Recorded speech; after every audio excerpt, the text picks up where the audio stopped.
Okay, it is very cold down here. I'm sorry about that. All right, Positive Thinking 101, class number 10. If you were here tonight, you're part of the select few people that found the courage and the strength to peel themselves out of a beautifully heated apartment, warm bed, and decided to trek and make their way out here tonight, right before the snow. Chazak Baruch to all of you for being here tonight. I guarantee you this class will definitely get you to pause and think more deeply about how you think about anger and resentment. Okay. The truth is that when I design my classes, I don't design them as a lecture. I don't like speaking. I like teaching. And part of being a teacher is getting the people in the audience to think and to participate and read. My wife has been sick for the last couple of days. She had fever over Shabbat because of 2 weeks of partying. It eventually wears you out. And thank God she's better now. And thank God I was able to kind of like avoid the flu. We're not even sure what she had because she tested negative for everything, but she had fever. And it's been more than 24 hours, so I'm not contagious, and therefore don't worry about me and you. If I cough, it's because my throat is dry, not because I'm sick. But I would appreciate it if we could kind of like get through this material quickly because I want to go home. And I want to make sure that you understand this material, but if we do this together, we'll go through it and it'll be meaningful. So tonight's topic is anger and resentment. And anger is something that you are all familiar with. And resentment is something we're all familiar with. But I want to try to give you a different perspective on how we internalize and think about anger and resentment. So let's talk about it through the lens of Judaism and the Torah itself. Okay, so we know that when Yaakov Avinu was meeting with Esav, and he's finally having this reunion, coming back with his brother, and the pasuk says that Yaakov goes out of his way to appease him, and he bows down 7 times to his brother. And then it says, "Yaratz Esav likroato v'yichabkehu." Esav runs out to greet him, and he embraced him, and he falls on his neck. V'al tzavarav v'yishakehu v'yivkahu. And there's lots of different perushim as to what this actually means. What does it mean that Esav came and he bit him? Some people want to suggest that this is proof that Esav was a vampire. He liked blood. He bit his neck. And maybe this is where the legend, the lore of vampires come from. I don't think so. But there are other opinions that say something very different. Commentators explain that while Yaakov was bowing down to his brother, he forced himself to think constructive thoughts about his brother. Why was he doing that? This is why the Torah specifies that Yaakov prostrated himself until his brother, meaning he forced himself to have wholesome thoughts about Esav, until he reached the level of his brother. He actually pushed himself into a place where he was no longer harboring resentment about Esav, but pushed himself out of a place of seeing him as a foe, but rather as an ach, a brother. So the point he bowed down. And due to his upright thoughts, Yaakov's noble thoughts generated the sense of love and brother toward Esav, until finally Esav ran to meet him and embraced him, which means that even though there's a halakha at the bottom, but we know that there's a halakha that says that Esav soneh et Yaakov, Esav hates Yaakov. Rashi says, but at that moment, a pity was really aroused. He kissed him, and his whole heart. There's an opinion according to the Sifri that Esav's desire to kiss him was real. It was genuine. And where did that all come from? It came from, very simply, Yaakov's imagination, his desire to create a reality in his mind's eye that him and his brother were truly in love. Now, this is a very weird thing to say, but when we think about getting angry or resentment, we don't think about ways of forcing ourselves to not have that feeling of resentment and anger with the person that we're upset with. Baruch atah Adonai, Eloheinu melech haolam, shehakol nihiya bidvaro. So if you look on the next page, right, number 4, we have this pasuk in Mishleh. K'mayim hapanim lepanim ken lev ha'adam le'adam. What does that mean? What does that really mean? First of all, it's so poetic, it's so beautiful. Right? We said this, I'm pretty sure we quoted this here before in the series. K'mayim hapanim lepanim ken lev ha'adam le'adam. What does that mean? How would you explain that to your non-Jewish neighbor? Or your Jewish friend who doesn't know much about Mishlei or Judaism? Why would you explain that? What does that mean? K'mayim hapanim lepanim ken lev ha'adam le'adam. A face A face answers to a face in water, so does one man's heart to another. The way you feel about someone is the way you feel. It's reflective, right? The same way you have a reflection, when your face is looking in the water, there's a reflection looking back. When your heart, the way you feel about somebody else, will be reflected. That other person will feel it. There's a sense. You sense another person when there's some tension there. There's a sense you have, right? But there's something more profound here. The word panim means face. It also means panim. It also means the innards. A person's face tells you about the inside, and the inside tells you about the face. It goes both ways. And therefore, what Shlomo Melech is saying in his Solomonic wisdom is that there's something profound about how we interact with someone. And when you're standing with a person, there's this cosmic connection that you establish. And if you feel some kind of anger or resentment to another person without even expressing it on a physical level, your innards somehow translate to this other person, and they'll know that you're angry with them. Right? Anyone in a relationship with family, friend, and like you come over and there's something's bothering you and you don't do anything, and sometimes they're like, "What's wrong? What's bothering you?" Like, "Nothing's wrong. Nothing's bothering me." And you try to keep things as like parv as you possibly can, but somehow there is an awareness of it. And this is what he's saying over here. There's something about how you internalize your reality, and that expresses your external reality as well. And like Yaakov recognizes this, that he understood that if he wanted to change his relation with his brother, the only way to change that relationship was to change it in his own mind first. And once he was able to kind of move beyond the feelings of concern and hatred or sibling rivalry that kind of pushed them apart, he forced himself to imagine a scenario, a reality, where him and Esav were one and friends. And it's in that merit of him humbling himself, because he was able to move himself internally, and therefore he was able to bow down and prostrate himself in a way which is sincere. Through that process of internalizing the new reality for himself, he created a new external reality, where his brother runs out to greet him and kiss him and embrace him as brothers. How often do we get ourselves into trouble because of the way we feel? Right? How often do we get in trouble when we get angry, we allow our emotions to take over, and we say things that we often regret? Could someone read the story number 5 for me, Rabbi Aryeh Levine, please? Not all at once, one at a time, guys. Go ahead. Number 5. Rabbi Levine was once awaiting a fateful meeting with the local Turkish ruler regarding an important matter of great concern to the Jewish population of Jerusalem. Whoever heard about this planned meeting shuddered, because this particular Turkish official was renowned for his intransigence and cruelty. It was also clear that he would not treat Reb Aryeh with the respect that was due to him, and that he might end up ruling harshly against Jerusalem.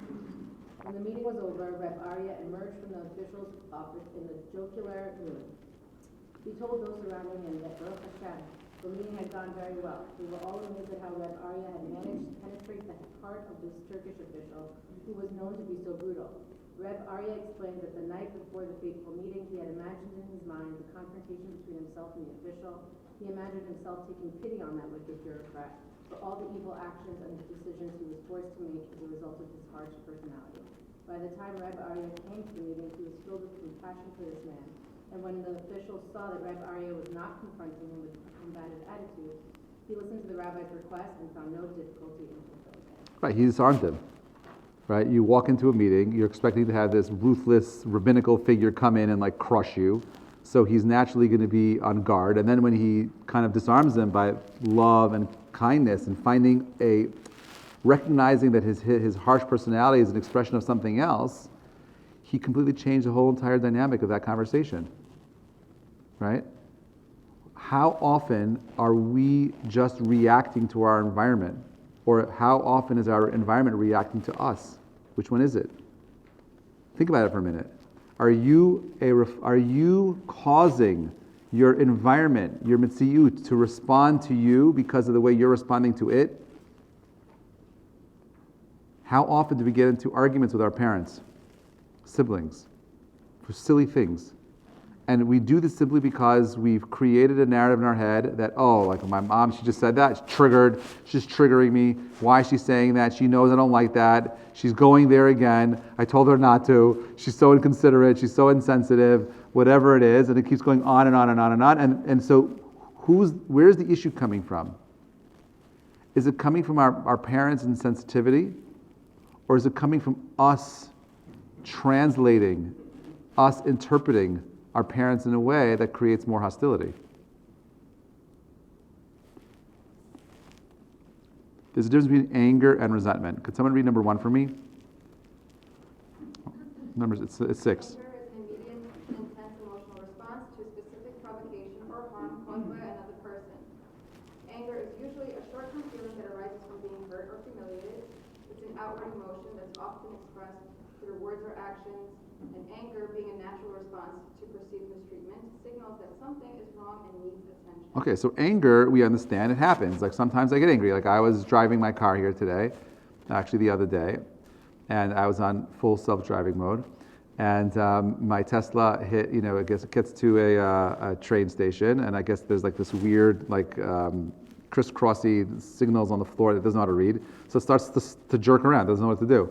The guy behind me honks at me and like cuts me off, and I'm annoyed because I'm like, who's this guy that cut me off? And I'm gonna test, I can catch up to him very easily. So like I literally catch up to him at the next light, and I pull, and I kind of like, I'm angry, I got road rage, and we both roll down our windows, and it's my neighbor. So he's like, did you do that on purpose? I'm like, no, I'm on full self-driving mode. He's like, oh, I'm so sorry. I'm like, me too. But I created this whole narrative. This guy is impatient. He's such a jerk. Who is he? I'm going to find him. I'm going to muster him out. Whatever it is. And he's just my neighbor. He's a really sweet guy. And it was just a big misunderstanding. But anger is because if I was in danger, then yeah, anger is an emotion that you want to express because it requires me to kind of like have a high incentive emotion and so on and so forth. But it's usually a short-term feeling. It comes and it goes. Outward emotion is often expressed outwardly and so on and so forth. So what is resentment? Kpeda. Bree. Number 2. Resentment is more enduring and complex than anger. It involves holding on to feelings of bitterness and indignation over past life or sentences. It accumulates over time, often as a result of unresolved or repeated instances of anger. Unlike anger, resentment is typically harbored internally and may not be directly expressed. Okay, go on to the page. Resentment involves the refusal to forget and forgive, leading to a constant mental replay of the grievances, which can affect one's perspective of new situations. In summary, While anger is a direct and immediate response to a specific incident, resentment is a long-term emotional state that results from holding on to past anger. Resentment can impact one's overall well-being and perception of the world, often more deeply and persistently than the fleeting nature of anger. so I'm going to argue that most of the time when you get frustrated, it's because of resentment and not anger. Most of the times that you're getting into your quarrels with your family members, friends, coworkers, it's coming from a place of resentment and not anger. I'm making that distinction here for you guys. The Zohar says anger is a form of defilement that blocks the pathway to munificence, right? Which is to be someone who is giving and loving and so on and so forth. What does that mean? Why does anger block me from being able to give? What is anger exactly? It's me creating a narrative in my mind that this person is doing something against me. I'm going to harbor some sort of emotional blockage to that person, and because of my anger, I am no longer in a position to be able to do anything for this other person. Yeah.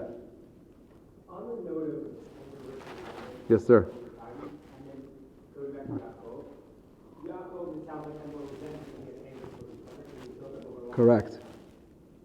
And it seems, based on the definition, it seems like resentment is built up of not expressing your anger and just letting a million things go until it's too much and you can't, release this resentment. Correct. And then how do you deal with anger in the moment? Do you express it in some way, shape, or form? Excellent. So yes, the answer is yeah. You're going to see that in a minute. Excellent question. You're kind of like jumping ahead a little bit.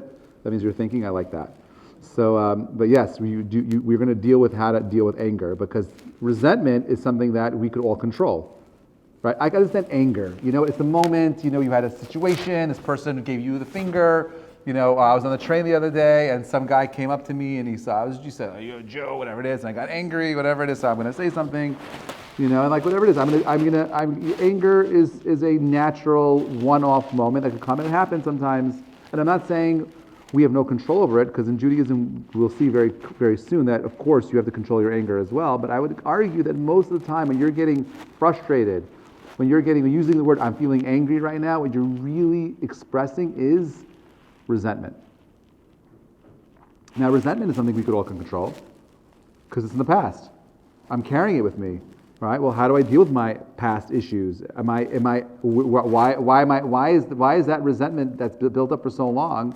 Why am I still carrying it? Why is it impacting my ability to interpret my reality right now? Why is it preventing me from being in a place where I could actually be a loving, caring, giving person? Talmud Chulin says a person does not move a finger without it having been decreed from above. What does that mean? It means that when that guy cut me off, or that person in the train used his words to try to insult me, it's from Hashem. The insults, the challenge that we find ourselves in are never accidental. Every single situation you find yourself in life is an expression of God giving you the opportunity to grow.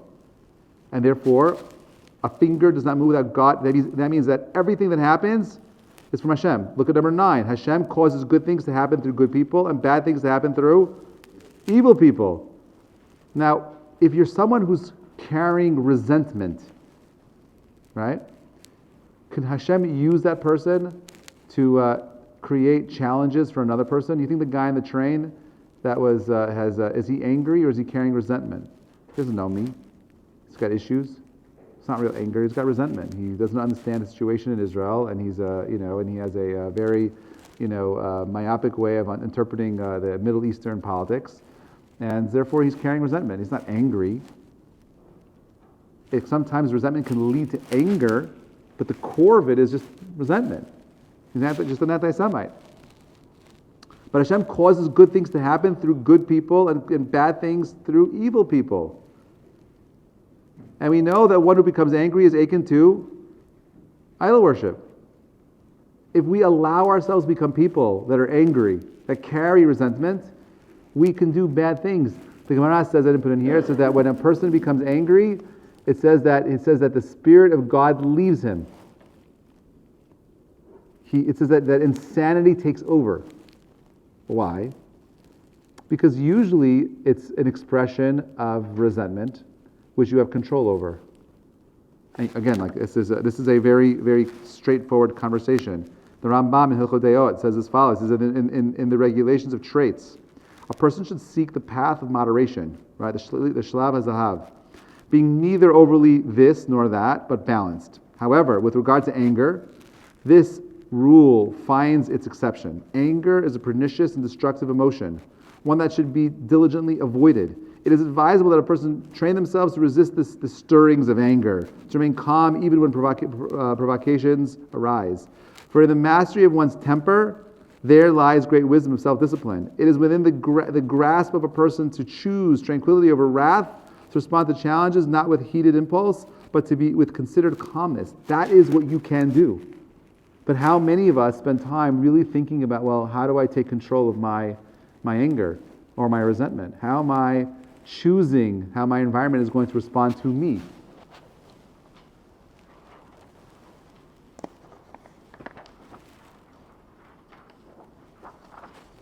Pasuk in Vayikra, Leviticus says, Lo tisne et achicha b'levavcha v'hochech tochiach et amitecha v'lo tisa alav chet. Don't hate your brother in your heart. You shall surely rebuke your fellow, but you shall not bear a sin on his account. And then further it says, right? It says, "V'lo takum lo tutar," like you shall neither take revenge for nor bear a grudge against a member of your people. You shall love your neighbor b'havta l'recha kamocha. Why? Ani Hashem. I am Hashem. Just love, right? Look at the Ramban. This Ramban is awesome. Okay, listen to how he interprets this pasuk. He says the Torah is instructing us how to avoid anger and hatred. Someone has offended us, we are obligated to reprimand him. I'll read that again. If someone has offended us, we are obligated to reprimand him, even if we are not concerned about his well-being, but are rather concerned only about appeasing ourselves. Reprimanding someone for having upset us brings us to a state where we have no reason to be angry with him. We have been frank and straightforward in admonishing him, so there is no need for any further anger or resentment. Commentators note that the phrase, "you shall not hate," "you shall not take revenge," nor shall you bear a grudge, have the same meaning and thus seem to be repetitive. Obviously, someone who does not hate his fellow man because the latter insulted him also has no reason to take revenge or bear a grudge. Yet, even if we do not hate a particular person, the memory of the insult always remains. That's the resentment. This is an invitation to hatred because the bad memories festers in a person's mind over long periods of time and require him to deal with his feelings in a forthright manner. Which means most of the time, when you are frustrated and angry, it's because you have not spent time dealing with the situation you're in. You're holding pent-up emotions, and you haven't figured out a way of articulating them. So you're carrying them. You're causing the anger. Yes? So this is saying for our own sake, you should confront Yes. the immediate anger. Correct. Okay. That doesn't mean you shout at the person, like, you son of a... No, you find a way of dealing with it, to confront it. When you're feeling something, the way in which, there's different midot that we spoke about last year. We spoke about patience. So the idea of savlanut. And we said that the idea of being a savlan is being sovel, is enduring, carrying the burden. And part of the work of being someone who is engaged in savlanut is in patience is number one is recognizing the irritant, pausing before you say anything, and then confronting. There's never a scenario where you don't engage. Remaining silent is not an option, because all you're doing is you're bearing the situation, and it's just going to come back, and you're going to vomit emotions on somebody else. And I don't want that from you. I want you to be an emotionally collected person who's in control of their emotions. If you can't articulate the issue, you can't go ahead and confront the problem, all you're doing is bearing it, and unfortunately it will come out later and it'll haunt you. Questions? Comments? Okay. Va'atem, this is the next pasuk in Bereshit. Yosef is the greatest example of this. Okay? Yosef's brothers throw him into a pit.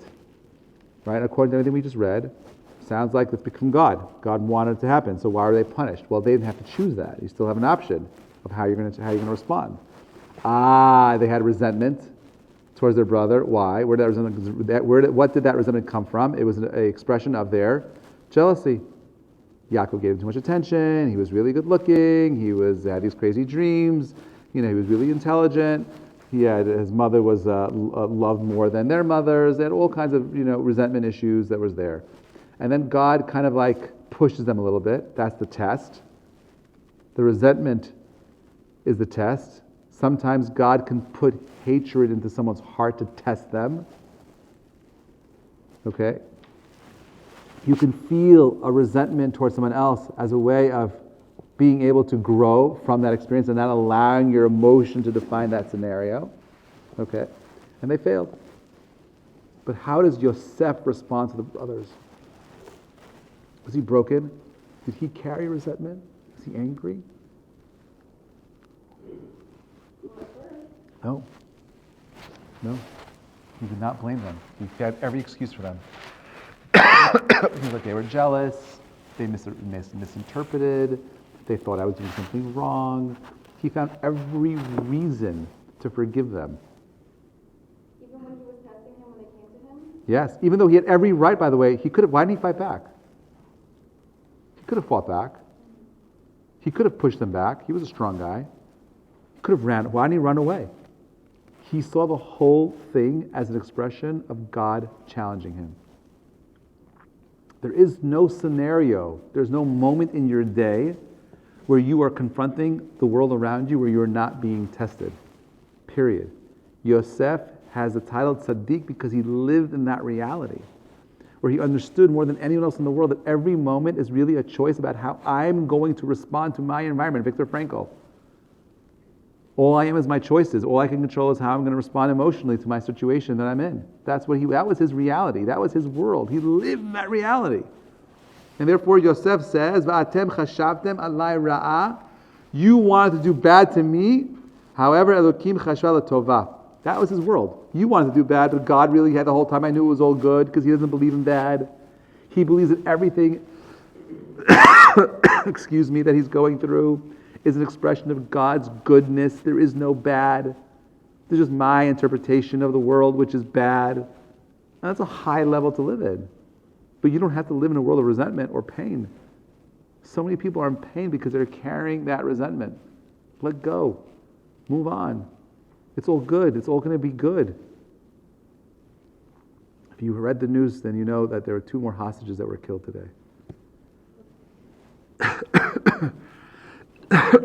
And I was crying. I can't. It pains me so much. And I get angry. I want to do bad things. I want to go I want to go to Israel. I want to get into I get into commando mode. I just see myself gearing up. I get the bandana. I put I'm going in. I'm taking my revenge. And I feel that way. I want to go and I just want to blow things up because that's not what Hashem wants from me. That's not the response. I'm not saying what the Israelis in Israel I'm not saying what they're doing is wrong. I think what they're doing is right. But that's not what I need to be doing right now. And I recognize that when I hear that news, just like Yosef, when he had to deal with the news of his brothers, he had to make a choice. How is he going to respond to that information? God is clearly testing me. How am I going to interpret the reality that I'm in right now? What does God want me to do? Clearly, if I'm here right now, it's because I'm supposed to learn from the situation I'm in. What knowledge did I gain? How have I upgraded my situation? How have I changed my reality? How have I become a greater person in the situation that I'm in? If that's not where the anger, the test, the frustration isn't leading you, you're missing the whole point. This is why people are so depressed today. They're walking around carrying the anger. They don't understand there's a God who loves them, who wants them to have an amazing reality, but they walk around carrying that resentment. That's your choice. That's on you, not on God even. That's on you. You see this, by the way, in Shmuel. When David HaMelech was fleeing Jerusalem during his son Avshalom's coup, Shimi ben Gera hurled stones and dirt at him and cursed him at David. After he put down the rebellion and returned to Jerusalem, Avishai ben Surya wanted David to punish Shimi ben Gera for his treachery. However, David HaMelech refused, saying, Hashem told him to curse. David would not allow Avishai to avenge the king's honor. He would not interpret the situation as bad. Now, for better or for worse, however you see that situation, that was when David was a king. He could have had this man killed. He's like, this guy was Hashem put that idea in his head to test me. I'm not going to fall for the trap. I'm going to be bigger than the situation. I had a situation many years ago. I had a student who I learned with. I helped him make his shidduch. I was very involved in helping him get married and helping him get chatan classes. My wife gave his wife kala classes. It was a long time ago, and he decided, I was leaving the organization I was working in. I had given him a name, a not-for-profit that I used. I let him use it, and I wanted it back. He gave it back to me, and then halfway through using it, he's like, I don't want you using it anymore. I'm like, what do you mean you don't want me using it anymore? First of all, it's mine. He's like, it's not yours. You gave it to me, and then I made a new one. Anyway, we got into this argument. I felt like this little pipsqueak is going to learn a lesson, right? After everything I did for him, he's making me stop. This is my parnassah. I was running a not-for-profit. I can't just change names in the middle. It was tied to my recruiting and so on and so forth. So he took me to a rabbi, and the rabbi's like, just give it to him, give him the name. I'm like, I'm not going to give him the name. It's my name. I believe it's mine. And if he can't have hakarat hatov to let go of this, then I'm going to go all the way. So I got a letter from the Beit Din to show up. This guy sued me in Beit Din for my name. This guy who I did everything for. So I was livid. This guy, a very wealthy family. Got him a lawyer. So I had the lawyer up. Okay, and I was livid the whole entire time. I was angry. And I wasn't going to stop until I won this case. Thank God, I did. But I look back at that moment, and I really think back. I'm not saying that I think that I'm happy that I went through the whole experience of going through the Beit Din and winning and so on and so forth, keeping the name. But I wish I didn't feel the resentment that I did when I went through it. That was the part that I lost. I should have come up with a reason to forgive him and not carry that pain, that hatred in my heart for what he did. How do you have a guy at the wedding, at every step of the way, at his kid's birth, he was at my house playing with my kids, he was very, very much part, and now there's nothing there. He called me to ask me forgiveness, I forgave him, but I want nothing to do with the guy anymore, right? But the test was a test of resentment. Do you hate this person in your heart? And I could say that, after years and years of going through everything, I realized I failed that part of the test. Right? We fail, we make mistakes. It's okay to make mistakes. Rabbi Mizrahi previously said that sinners are great. Right? So I'm part of the sinner club. working towards achieving some kind of greatness. We can make mistakes, but the lesson that I learned is I don't have to walk around feeling resentment. I don't have to walk around feeling emotionally bottled up. That's not who I want to be. I want to be free. So if I was living in the Yosef paradigm, where I recognize that everything's from Hashem, and this is clearly a test, well, how did I grow from it? And most of us don't. Like even David HaMelech said, this is all test from Hashem, and therefore, he was able to let go of his own honor to prevent Shimi ben Gera from being killed. So these are practical steps to eliminating anger. 16. Okay. I want to show you the difference between these. These are taken from different works of psychology. Yes. How do you want to surrender to the situations? Something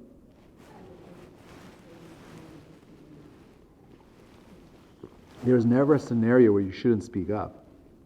he didn't fight it. Yeah, but he didn't correct. It doesn't mean that he didn't speak up, right? He allowed himself to kind of like give. He after he did, he just gave into the scenario. He just gave into the situation. He couldn't do anything about it. If you have a choice, you could change something, then change something, say something, do something. Don't be a victim. I'm not saying you should be a victim. Oh, it's all from Hashem, therefore you deserve it. You're a bad person and God something bad people do bad things to you. That's not what I'm saying. I'm saying that so much of the reality that we're in is a reflection of where we're at, where our mindset is. So if we're always carrying resentment and we don't know how to engage in other people, we don't know how to speak, and we don't know how to address the issues, we're becoming a negative person, and therefore we're drawing negativity to us. And what I'm saying is, number one is accept the fact that every situation is a test. Number two, every situation is for your benefit. Number three, you choose how you're going to respond to the situation right now. Don't tell me your emotion define that reality. Your anger is an expression of your choice. You can choose not to be angry. You could choose not to carry resentment. That doesn't have to be you anymore. So of course you should say something. When you can, you say something. When you can't, you absorb it and say, this is a test from Hashem. It's all going to work out for the best. It always does. 6, 7 things, okay? Identify triggers, use relaxation techniques, improve communication skills, take a time out, reflect on reframe, seek solutions, practice forgiveness. You can read them on your own. It's all there. Very simple, straightforward. Look at Rabbi Dessler. This is what I want to get to. This is how I really believe we're supposed to deal with anger. Rabbi Eliyahu Dessler, Michtam Eliyahu, section 4, book 4, page 5.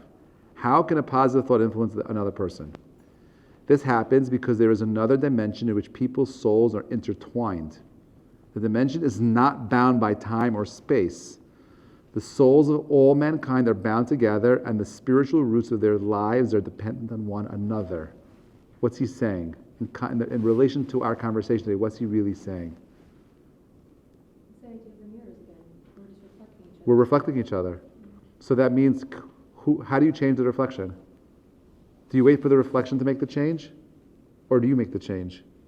Think about it for a second, right? What changes in that when you're looking at the mirror? Do you wait for the thing in the mirror to change, or do you have to change? That's what he's saying over here. He's saying that you want to change the people around you, you have to change. Don't wait for the things around you to change. You want to see something, do something. You're waiting for someone to come over to you, it hasn't happened yet, go up to them. You want to communicate something, you're going to wait for the right time, you're wasting your time. Get up and do something. Nothing around you will change unless you get up unless you become the change, nothing changes. That's what he's saying. I'm going to end with these powerful quotes about overcoming anger. I can tell you hundreds of stories of people who went through hardships and challenges, and how their hardships and challenges became the greatest things. One in particular was one I read just a couple of days ago. It was in December. There was a Jewish couple that wanted to get married on, I think, December 5th or 25th. I don't remember, December 25th. And they went to the rabbi. He's like, "What should I do?" And he said, "You got to go to the mikvah. You got to have a edim. Mothers have to be Jewish, and whatever his fourth requirement was. He had 4 requirements, and he's like, they all agreed to all these 4 things. Amazing.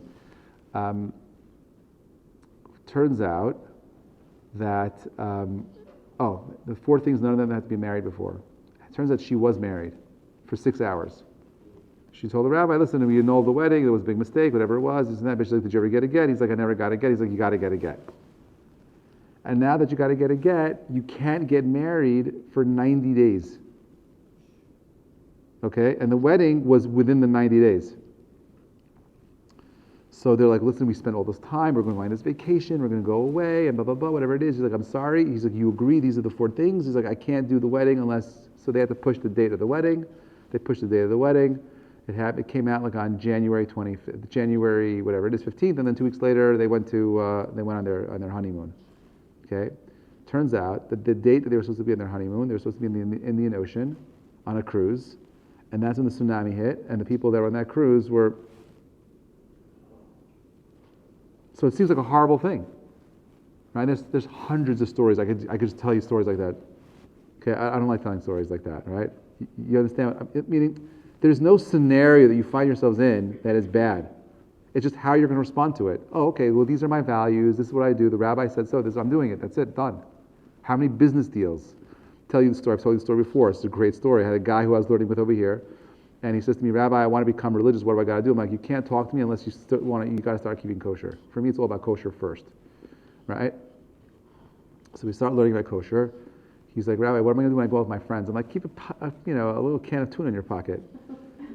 So he took me seriously, and he went out to the U.S. Open and with a bunch of friends. And they went to some famous not Italian restaurant right outside the U.S. Open, and they're all sitting there. This is between the Rosh Hashanah and Yom Kippur during a statement to Shuvah, and he's there, and they all order the fish because you can't order anything else in there. And the waitress is Jewish, and she's so excited to tell, oh, you're Jew, this and that, you got to get this fish, the talat, whatever it is, and they order the sea bass, it's amazing.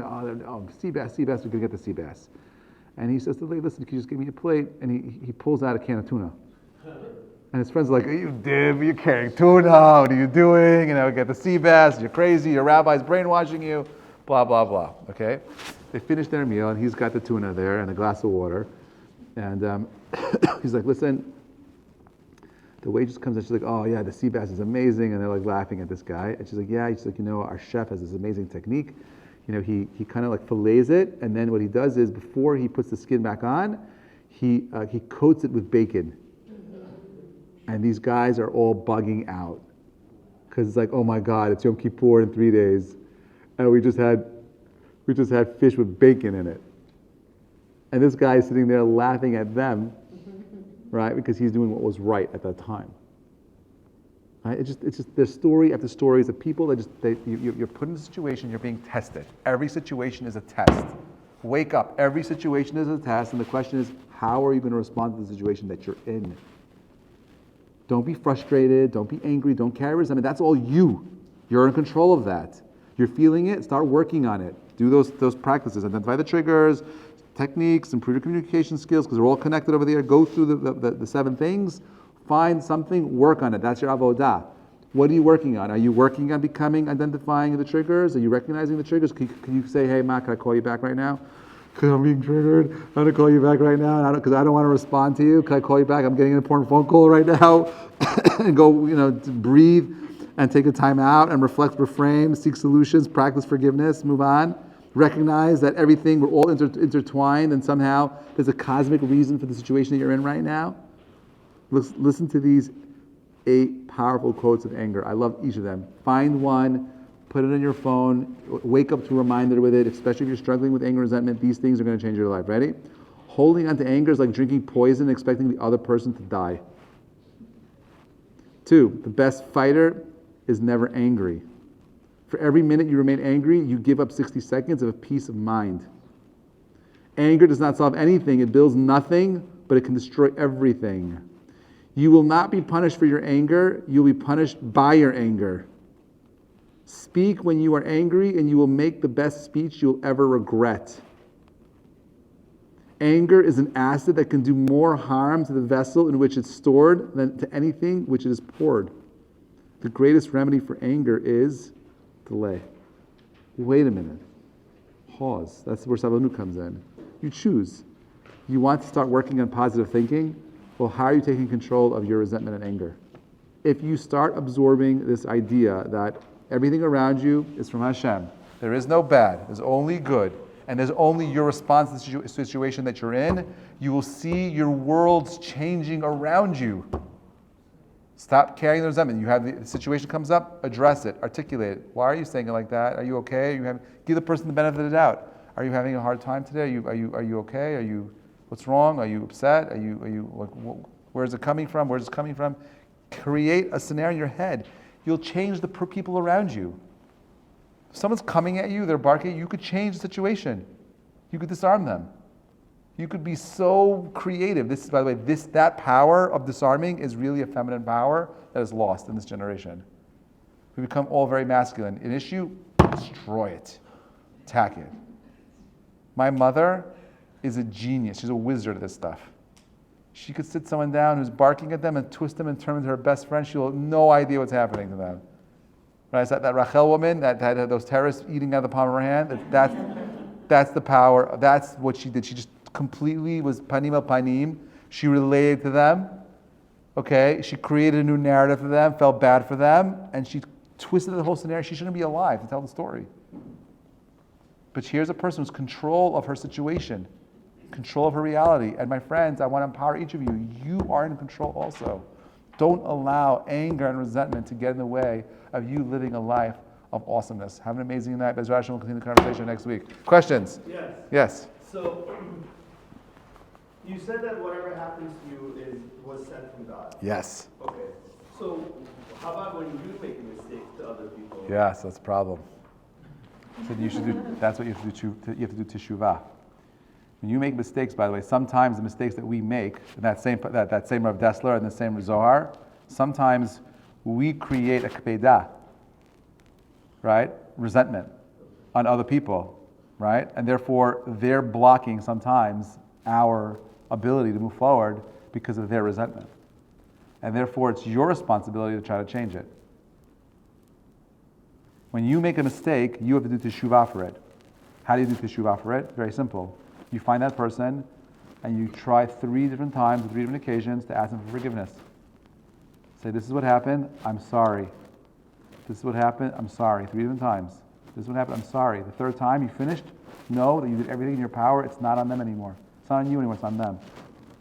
At that moment, after that 3rd time, there's a role reversal. Whatever merits that person has are yours now.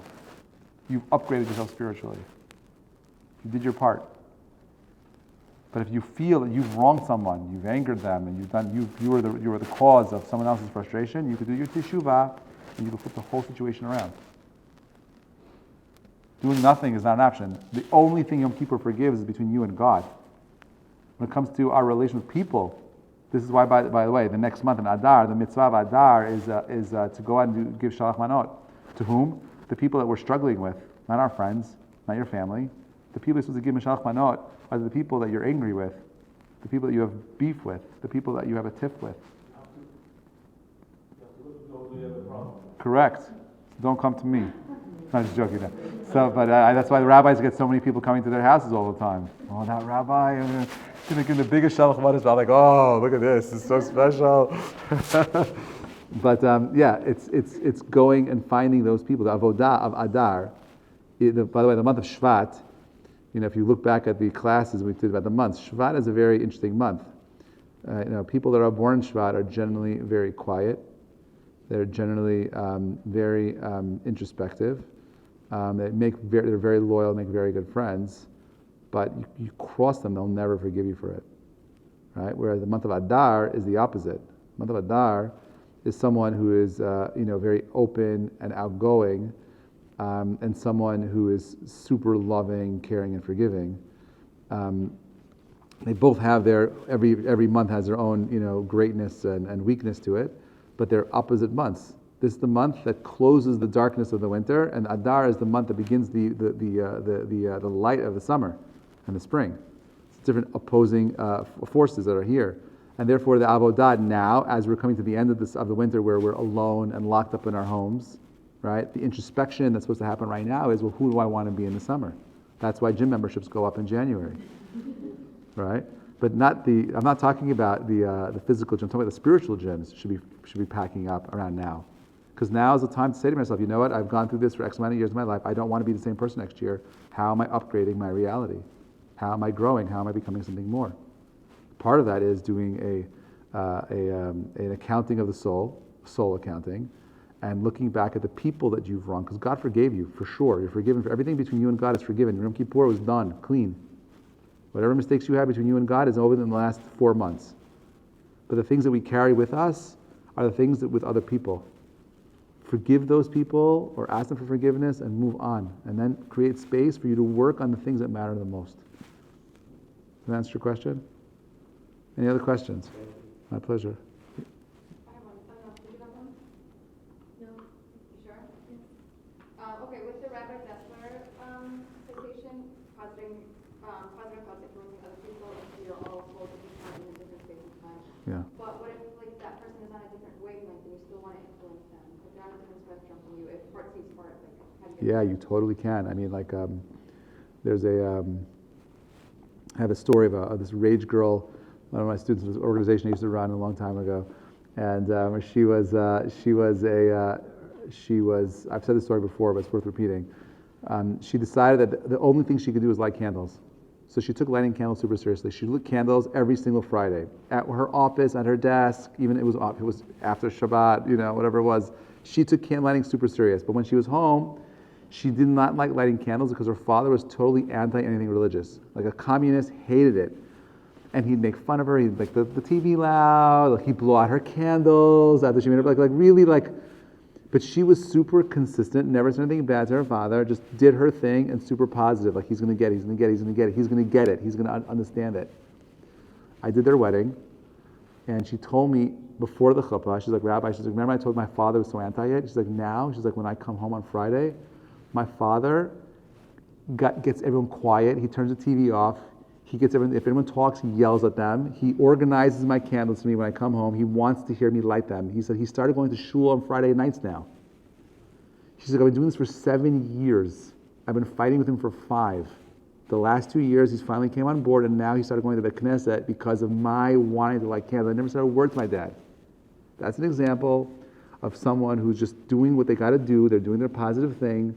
They're throwing it out there. They're not expecting anything in return, and they make change. I saw that in my own family. When I came back from Israel and I wanted to become more religious, I never said a word to my mother. I said nothing to her. I'm like, I'm just going to do me. I'm going to throw out my positive stuff out there. I'm just going to take it. I'm going to be proud and this and that. Like my family, if you were at my wedding, they're blown away. They're like, how come my children are not going to have a wedding like that? How come my grandkids are not going to have a wedding like that? And that came from me just being super focused on just doing what I got to do what's right, and always try to do the right thing. I make mistakes along the way. I'm far from perfect, but I try my hardest to put as my best foot out there to do what is right. I try. I make mistakes. That's all it is. Teacher's perspective, though? Yes. Especially from a teacher's perspective. We make the most mistakes. And hopefully we're not afraid to admit them, and hopefully we recognize them, and hopefully we grow from them. Question? All right, everybody, have a great night, everybody. Please be warm and get home safely. See you next week, Bezrat Hashem. Continue the conversation.